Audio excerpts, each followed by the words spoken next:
am going to make baked steak with vegetables. Okay guys, ito lang po yung mga ingredients niya, yung mga gulay. Zucchini, cauliflower, tomatoes, potatoes, bell pepper, and broccoli. And then the beef. Tiniwain lang po natin yung mga gulay.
We're going to season the veggies.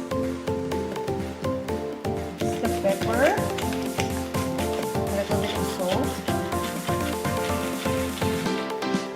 and olive oil. Then we're going to mix it.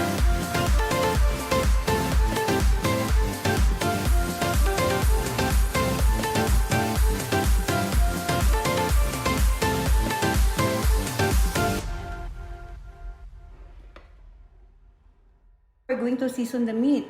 A little bit of salt.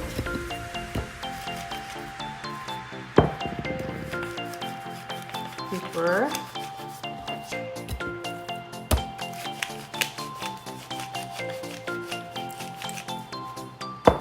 And 1 teaspoon olive oil.